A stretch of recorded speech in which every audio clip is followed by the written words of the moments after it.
Have you ever noticed that the people who work the hardest and save the most are rarely the ones experiencing true financial freedom? It is a tough reality to face, especially when we have been told our whole lives that the path to security is to work hard, spend less, and put every spare cent into a savings account. But hoarding your cash is practically a guaranteed ticket to working until the day you die. Think about it. We are taught to be savers in a system designed to punish those who save. The rules of money have changed entirely, yet most people are still playing by an old rulebook that guarantees they will lose. This is not about getting rich quick. It is about waking up from a financial matrix that is designed to keep you stressed, tired, and always running on the hamster wheel. Today, we are going straight into the heart of why saving money is the biggest financial trap of our generation, drawing from the core principles of Robert Kiyosaki, but applying them directly to the reality you are living right now. You see, the fear of losing money is what keeps most people paralyzed. You get your paycheck, you pay your bills, and you desperately cling to whatever is left. You put it in a bank, thinking it is safe. But is it really safe? Let us talk about the silent thief in the room: inflation. When inflation is at 5%, or 7%, or even 10%, and your bank pays you less than 1% in interest, you are mathematically losing wealth every single day. Your purchasing power is bleeding out while you sleep. Imagine you have $10,000 sitting in a savings account. In 10 years, because of the rising cost of living, that same $10,000 might only buy you what $5,000 can buy today. You did not lose the physical paper, but you lost the value. And value is what actually matters. This is the great illusion of safety. We cling to cash because the human brain is wired for loss aversion. Psychological studies show that the pain of losing something is twice as powerful as the pleasure of gaining something of equal value. This cognitive bias traps us.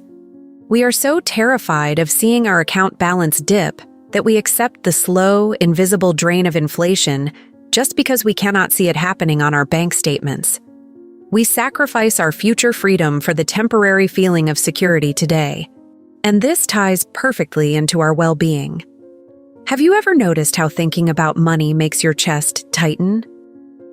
Research from the American Psychological Association consistently shows that money is the #1 cause of stress for adults. It disrupts our sleep, strains our relationships, and erodes our health. But here is the fascinating part. The stress does not just come from not having enough money. It comes from feeling like you have no control over your financial destiny. When your entire strategy is just to save a little bit of what you earn, you are entirely at the mercy of the economy, your boss, and the government. You have no leverage. You are playing defense in a game where you need to play offense to survive. If you are finding value in this conversation and want to break free from the traditional financial traps we have all been taught, please take a moment to hit the like button and subscribe to the channel. Doing this is incredibly important because it tells the algorithm that this content matters, helping us reach and empower more people who are trapped in the same financial cycle. And to help push this video even further, comment the word freedom below. Just that one word, freedom. It creates a massive boost in engagement and shows that you are committed to changing your financial reality. Let us get back to it. Consider a typical situation.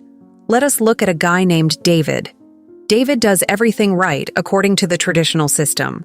He earns $60,000 a year, lives frugally, drives an old car, and manages to save $10,000 annually. He is proud of his discipline, and he should be. Discipline is rare. But David puts that $10,000 into a standard savings account year after year. He watches the balance grow numerically, but he does not realize that the prices of houses, medical care, and food are growing much faster than his savings. After 20 years of hardcore sacrifice, David thinks he has a nest egg. But when he tries to retire, he realizes his hundreds of thousands of dollars cannot even sustain his basic lifestyle because the cost of everything has doubled or tripled. David did not fail because he was lazy. He failed because he was playing the wrong game. Now contrast David with someone who understands that cash is trash. Let us call her Elena. Elena also saves her money, but not to keep it in the bank. She saves to invest.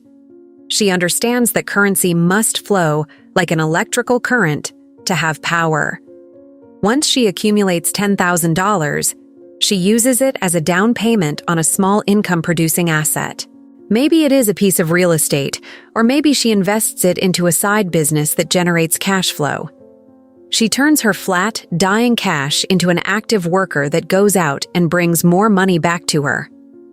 The difference in their emotional states is profound. David lives in constant fear of a financial emergency wiping out his savings. Every time his car breaks down, it is a crisis. Elena, on the other hand, builds confidence because her assets are producing income whether she works or not. She is building a machine. You have to ask yourself, are you building a machine or are you just storing grain in a silo that is slowly being eaten by rats? The rats, of course, are inflation and taxes. Speaking of taxes, savers are the highest taxed people in the world. When you work for a paycheck, you are taxed before you even see the money. When you put it in the bank, you are taxed on the minuscule interest you earn. When you spend it, you are taxed again. The wealthy do not hoard money because they know that idle capital is penalized by the system. They move their money into assets that offer tax advantages, like real estate and business ventures. They use debt, a concept that terrifies the middle class, to acquire these assets. This is where most people freeze.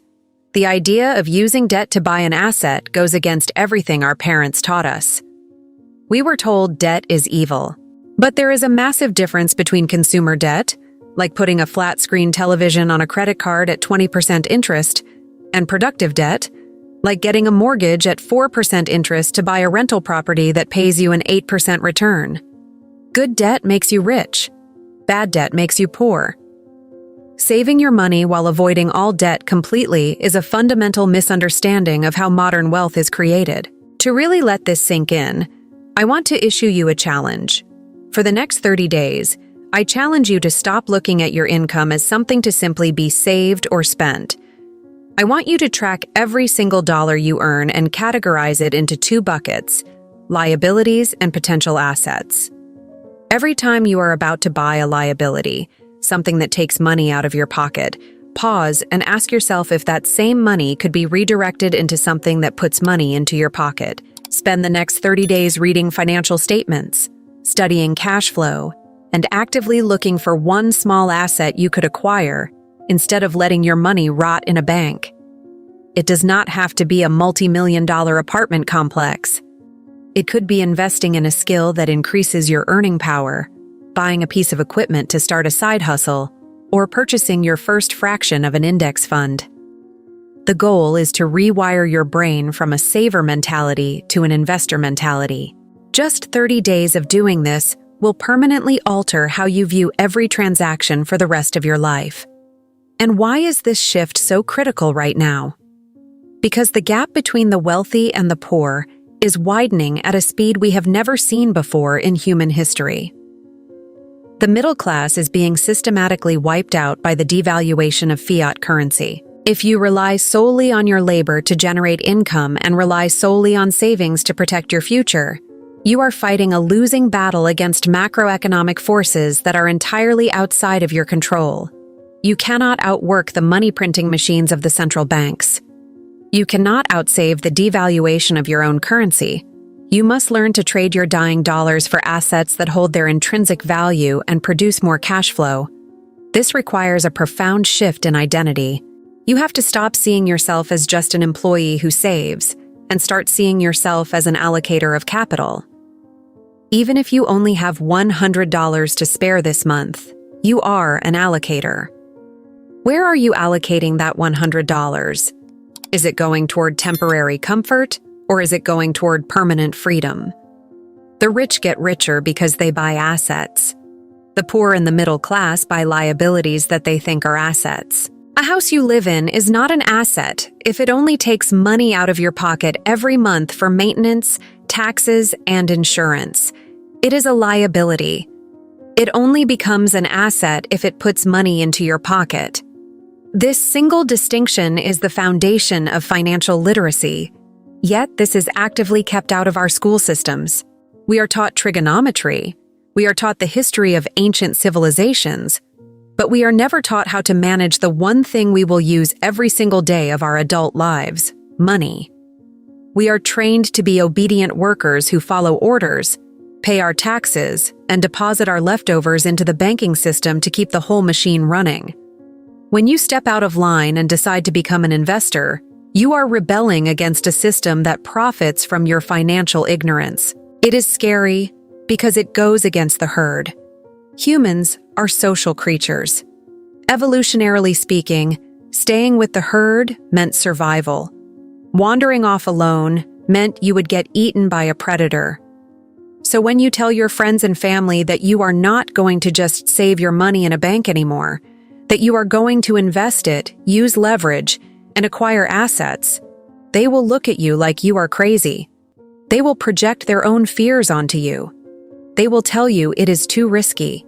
But the ultimate risk is doing exactly what everyone else is doing and expecting a different result.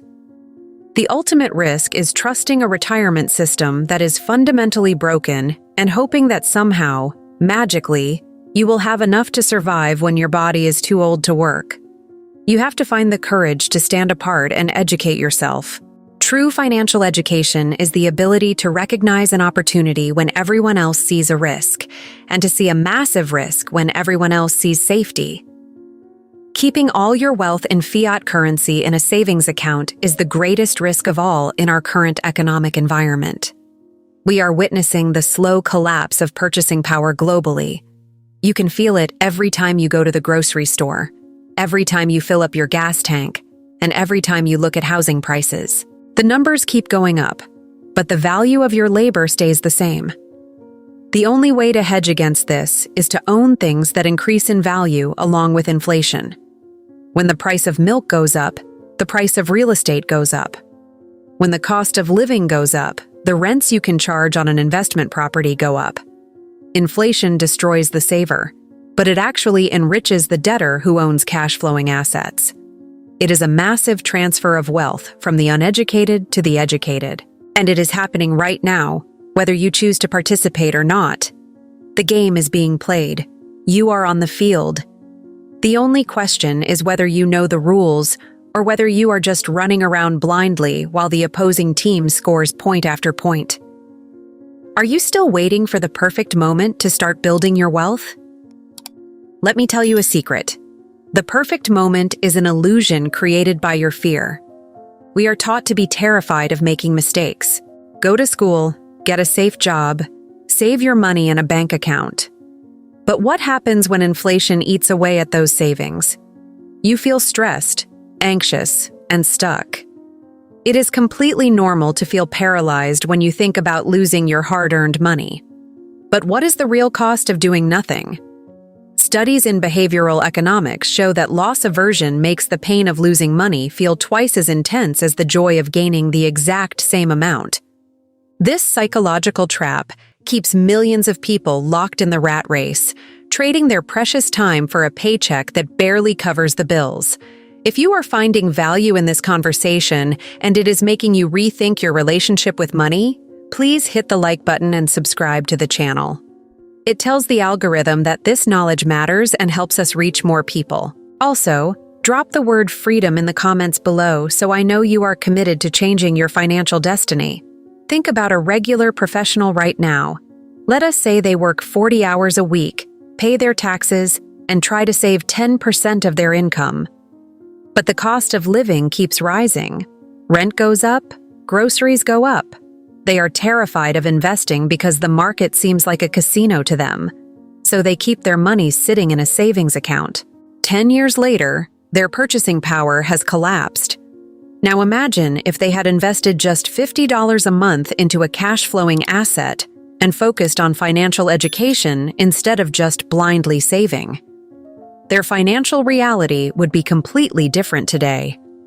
Winners are not afraid of losing, but losers are. Failure is part of the process of success. People who avoid failure also avoid success. I have a challenge for you for the next 30 days. I want you to dedicate just 20 minutes a day to studying one new financial concept. It could be about taxes, real estate, or how businesses operate. Do not buy anything. Do not spend a single cent. Just invest your time into your financial education. Track how your mindset shifts from fear to recognizing opportunities around you. Financial freedom is not about buying luxury cars or showing off. It is about having the peace of mind to wake up every day and choose how you want to live. It is about health, happiness, and overall well-being. Do not let the fear of losing be greater than the excitement of winning.